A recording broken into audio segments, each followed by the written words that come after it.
Here we go, folks. These numbers scream a simple message if you dare listen. This pattern, rise of the BRICS, decline of the G7, is going to change anytime soon. Richard Wolff warns that Trump will melt down when he realizes this about BRICS, that their growing alliance directly threatens America's financial dominance. I call this one the importance of the BRICS. And by that I mean, of course, the new global economic powerhouse comprised of those initials, BRICS, Brazil, Russia, India, China, and South Africa. At the very end of August, they have gathered, most of them, not all, but most, in China to celebrate a meeting of the Shanghai Cooperative Organization, which includes a number of BRICS members in China and in Asia, and also to celebrate victory over the Japanese 80 years ago at the end of World War II. Richard asserts that BRICS has posed a growing challenge to the United States since the Biden administration, shifting economic power away from Washington's control. But I want to talk to you about the BRICS, and I want you to understand not so much that the BRICS represent a challenge to the United States, which is what the Trump administration and the Biden administration shared as a view, but rather to get us to understand as a nation what the enormous importance of the BRICS has become. And that is as much in reaction to Biden and Trump as for reasons of their own. I think when I'm done, in the few minutes I will take, will leave you with the impression that you ought to have. BRICS gives the impression of a single economic powerhouse, the new center of growth, wealth, and prosperity on the global stage. That we, you and I, are living through an historic transformation. One economic powerhouse, the center of economic growth and wealth and prosperity, is giving way to another. This has happened many times in European history. It has happened many times in world history. Empires arise and they evolve and then they pass away, giving room to others. And sometimes we haven't had a dominating empire. We don't seem to need one, but we've had them for quite a while. They come and they go. BRICS is the new dominant economic powerhouse center. I'm going to show you that in a moment. The United States and its major allies, the so-called G7, that include beyond the United States, Japan, Canada, Britain, France, Italy, and Germany. They are now fading.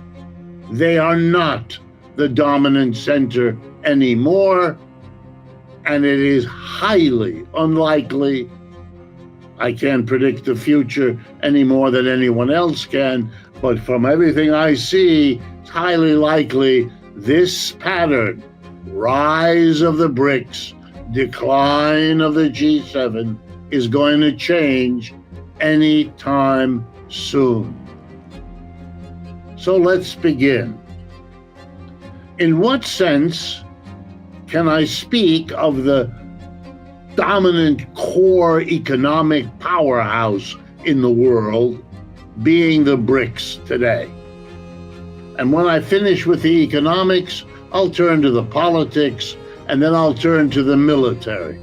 Not because the military is so important, but because it's what frightens the United States and unsettles so many people watching global power shift. Not because the military is all that important, but it's because that's what frightens the United States and so many people when it needn't. The simplest broad measure of economic bigness, economic power, economic strength is something called the GDP, the gross domestic product. The total value of goods and services produced in a year in a country. The United Nations and many others keep track of the GDP year in and year out of all countries.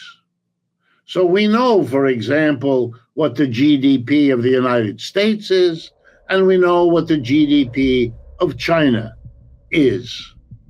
We likewise know, because we can add them up, what the GDP is of the United States and the 6 allies that make up the G7, and we know what the GDP is of China and its allies, namely now the BRICS, BRICS. Here we go, folks. These numbers scream a simple message if you dare listen. If you add up the GDP of the United States and its 6 major allies, the so-called G7, it works out to about 29% of the total output of our planet is accomplished by those 7 countries. We have 195 countries in the world, but those 7 alone do 28% of the world's output. If you add China to the BRICS, their GDP comes out to roughly 34 to 35% of the world's total output, an economic weight the US can't ignore. What about China and the BRICS? If you add them all up in the same way, they work out to be producing approximately 34 or 35% of the world's output. So please, simply understand, China and the BRICS are a bigger, larger in terms of output, and therefore richer in terms of product than the G7. That's been true since the year 2020, and the gap between them gets larger each year since 2020, including 2024 and 2025, as I speak to you. But more than that, the GDP, if you break it down, will tell us what has happened to the core manufacturing industry at the base of any economy. And that we all know because you can see it. Industry, which was once something that characterized Western Europe, only and then moved out of Western Europe, which lost much of its industry because it moved to the United States, to Japan, to other parts of the world. Well, it keeps moving. It always did. It always does. And starting in the 1970s, large industrial corporations in the United States, most of them, discovered that they could make more money, become more profitable by doing 3 things in a big way. Number 1, move production out of the United States to China, India, Brazil, other places. Nobody put up under their head. No one forced them. Not the foreign government, which never had the power, nor the American government. They demanded the American government help them move abroad, maintain the military all over the world to make it safe to do business at a great distance. But they went And they set up their factories over there and they close them here. And we all know which parts of America, New England, the Rust Belt, and large of the parts of the rest of the United States sit empty and idle because those companies made more money. We are a declining empire. And that, I believe, explains what Trumpism is. They're all going up in price. The inflation's coming back. And who does that hurt? Yeah, the middle and the bottom. Richard Wolff declares, brace yourself now. Something crazy just happened with Trumpism, a shift that could redefine politics in ways no one saw coming. I want to call this one Trumpism, what it all means. If you're like me, you've been amazed and thrown back a bit over the last several weeks since the inauguration by all of the noise and all the drama and all the television moments that have poured out of Washington, D.C. Tariffs, deportations, Trump is going to run for another term, laying off huge numbers of workers without any explanation beyond references to efficiency, which nobody takes seriously or ought to. And what probably rose in your mind, it certainly did in mine, was what does it all amount to? Is there something going on here that could make sense of what's happening? Is there some way to explain the big loud noises that keep coming? And I think there is, and I'd like very briefly to present it to you. Richard Wolff asserts that the United States has essentially operated as a global empire for the last century, projecting power through its military, markets, and culture. The United States has basically operated a global empire for the last century. During that time, it was pretty nice to be on the ride up, at least for those people who enjoyed the ride. Not everybody, not by a long, but for many, it was. Jobs got better, incomes got better, standard of living got better.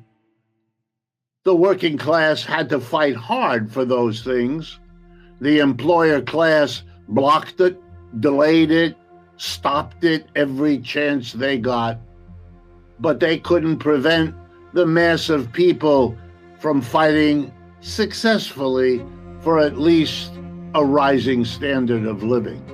And I want to argue with you that when the peak happens in every empire, including ours, when you stop growing and prospering, then everything changes. As the empire expanded, the US dollar became the global currency. But now it faces daily challenges, with rivals pushing to break its dominance. As our empire grew, we put military bases, 700 of them around the world. Nobody else could do that, typical of an empire. Our currency, the US dollar, became the global currency, typical of an empire. Our ways of dressing, our ways of doing politics became models copied by many others around the world, typical of an empire. But now the dollar is being challenged more every day. The military prowess of the United States is less and less. The wars in Vietnam, Iraq, Afghanistan now are not being won, they're being lost. We are a declining empire. And that, I believe, explains what Trumpism is. In every empire that has gone down, something happened which I believe is happening now and which explains Trumpism. What happens in every declining empire is that the people at the top, the richest, the most powerful, are in the best positions to hold on to their wealth. All that they accumulated during the rise of the empire, they are in the best position to hold on to. So that even though the empire is going down, they hold on to their extraordinary wealth. And here's what that means. If the rich and the powerful don't see a decline for themselves while the empire as a whole is going down, then the burden of the decline falls on the middle and lower classes who are not in a position to protect their wealth, modest though it may be, from the decline. Richard asserts that Trump is famous for lowering taxes on corporations and the wealthy, policies that fueled profits at the top while widening the economic divide. Now, how does that explain Trumpism? Here we go.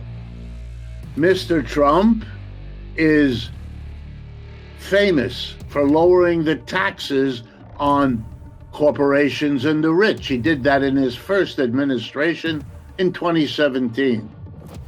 At the end of 30 to 40 years, when wealth had been redistributed from the bottom and the middle to the people at the top, the crazy wealth of the Warren Buffetts, of the Elon Musks, that kind of thing.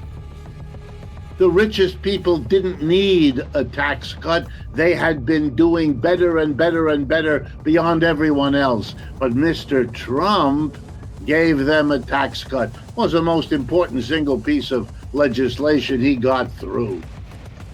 That's really important. What else is Mr. Trump doing? He's firing large numbers of federal workers. There's no reason to do that. The efficiency argument is nonsense.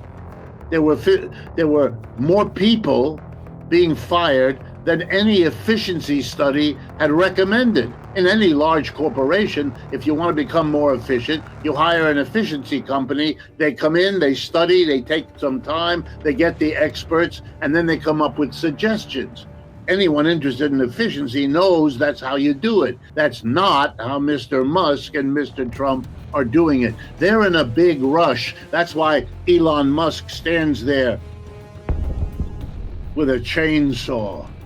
Richard warns that the government wants to get rid of the working class, cutting off their pay so the tax cuts for the rich can stay in place. That's what they want. They want to get rid of working class people, stop paying them so they can keep the tax cuts for the rich. And you know, when you fire tens of thousands of public employees, they have to go looking for jobs in the private sector where they will compete with the people trying to hold on to their jobs in the private sector. And that's going to lead to all kinds of difficulties. For whom? For the middle and the working classes and the poor. That's what's going on. That's what Trump amounts to. A whole program to shift the burdens of a declining empire onto the middle and the lower classes. Mr. Trump wants to take away collective bargaining rights for federal employees. That's the beginning of on the labor movement, so that they can't fight for higher wages and will have to accept lower wages. And then we get to the tariffs, which are going to make everything that comes in from outside, the coffee in the morning that you drink, the sugar you put in the coffee, the avocado you smear on your toast, the automobile you buy and need, they're all going up in price. The inflation's coming back. And who does that hurt? Yeah, the middle and the bottom, whose real wealth is diminished because their wages and salaries don't keep up with inflation. You know how that feels. You've been living through it for the last several years. Trumpism is the way rich people at the top want to manage the decline of the empire. Hold on to all they have and let the rest carry the burden. Your career ladder has just been yanked out from under you. So you're desperate. You're worried. You will offer yourself one way or another for less money than the person who's in that private sector job now. We cannot accept these injustices, and neither should you. Richard Wolff asserts that we are now at a level of debt and going into deeper trouble because of what Donald Trump did to our country. We are now at a level of debt this country has never seen. It's becoming a scary problem because if the rest of the world no longer lends to the United States government to cover its deficits, what are we going to do? Let's remember that for many, many people, you get paid less if you work for the government than if you go in the private sector. And the compensation for that was job security. Richard Wolff said that what Donald Trump and Elon Musk are doing is they've taken that security away from the labor. What Mr. Trump and Mr. Musk are doing, more than what the workers are that they fire, is they've taken that security away. Where do you think public employees are going to go if either they've lost their job, which is happening to tens of thousands, or they're scared silly that they might lose their job? They're going to go into the private sector. Where else are they going to go? Which means they're going to drive down wages and working conditions in the private sector, because the worker who comes from the private sector, laid off after 5-10 years, that means not only your job is gone, your income is gone, but your career ladder has just been yanked out from under you. So you're desperate. You're worried. You will offer yourself one way or another for less money than the person who's in that private sector job now. What Donald Trump did to us now used to be called trickle-down economics, where our hope at the top and get the tax cut from them. It used to be called trickle-down economics. You help the folks at the top, you boost the profits, you give them a tax cut, and it'll trickle down to a good job for me and all that. I'm going to be more nice now than I ought to be. There was a grain of truth to that, but it isn't anymore. And that's perhaps the most important thing that I can tell you. And I'll say it as bluntly as I know how. The American empire is over. We're done. We peaked about 12, 15 years ago, and we are on a down. And it's very hard for the American people, which I understand. I am one. It's hard to get your head around that. We've had a century of on the way up, which is a lot more fun than on the way down. But it does happen to every empire. We're only the latest. Look at the British, how far they've fallen. We're in that process. So the problem with the trickle down is, there might be more jobs, but they're going to be created in China. They're going to be created in Brazil. They're going to be created in India. They're not created here. Richard Wolff said that this tax cut is based on desperation, and the economy is on the greatest debt level. This is a cut based on desperation. This is an economy that is indeed, we have the greatest level of corporate debt this country has ever seen, off the chart. The greatest level of personal debt, and we have the greatest level of government debt. Our government debt is now trillions of dollars greater than our annual output. That was not the case in the 20th century. It is the case now. What you're seeing is desperation politics. The whole Trump phenomena ought to say to you, wait a minute, these jerky moves that are out of whack, right? In recent days, we have seen the decision of the Trump administration to kiss the goodbye. We're not doing that no more because we can't afford it. We can't keep funding which, by the way, the West is losing, as anybody who pays attention knows. All of these things are signs of what? Of a country that is in trouble and is turning on its friends because it can to save itself. We're going to take over, we're going to get your energy for nothing. We're going to, make you build the wall, you in Mexico. Look what the genius in a way of Mr. Trump is that without understanding it, because clearly he doesn't, he feels in his own way, the way lots of people do, that there's something that necessitates going way beyond what has been done because our need as a society is beginning to show up. Look, let me give you a simple example. The best electric vehicles in the world right now, by uniform global agreement, are produced by something called the BYD Corporation, which probably most folks have never heard of, which is Chinese. BYD, the initials, BYD. They make the best quality, cheapest electric car and truck. All right. You don't see them anywhere in the United States. Why not? Because Mr. Trump put a 27% tariff on them, and Mr. Biden raised it to 100%. So let me give you an example. If you wanted to buy a $30,000 BYD electric vehicle, which you could do, that's what they charge. That's why it's so good. You would have to pay $30,000 to get the Chinese to ship it here. Then you'd have to give another $30,000, 100%, tariff to Uncle Sam, or in this case, Uncle Don, in the way of a tariff. So it would cost you $60,000, which you're not going to do because you can get a less good Tesla or GM or Ford or anybody else at $40,000 to $50,000, which is less than you'd have to pay. Richard Wolff claims that what we are facing now is a new political party, which is roughly like our demonic party. I call this one a new political party. And so let me start right in by announcing, if you have not already heard about it, that two of my favorite politicians have decided to form a new political party in the United Kingdom, in Britain.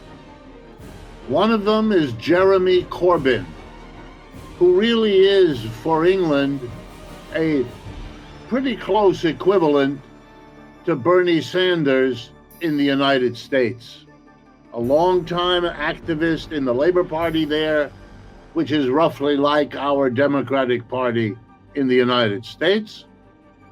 And he has been joined by Zara Sultana, who was a member of the Labour Party, elected to the parliament the way Corbyn had been.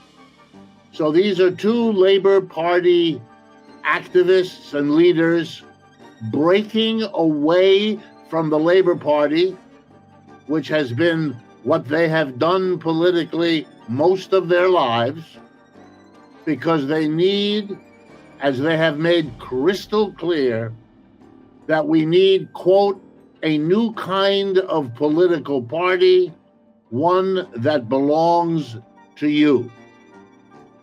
And I want to read the basic statement. The system is rigged when 4.5 million children live in poverty in the 6th richest country in the world, Britain. The system is rigged when giant corporations make a fortune from rising bills. The system is rigged when the government says there is no money for the poor, but billions for the military and the. We cannot accept these injustices, and neither should you. I want to take a moment so that the historical significance of all of this settles in. There is a growing alienation of more and more Americans from the two-party duopoly. That's a monopoly when it's two instead of one, that has been running, or maybe better, ruining the country. Watching them joust over the hideous ugliness of the Epstein affair only deepens the awareness of the corruption of many dimensions that has settled in on both these parties. And I don't mean corruption, although that's part of it. I mean the corruption of dealing with these issues in place of the urgent needs of our time.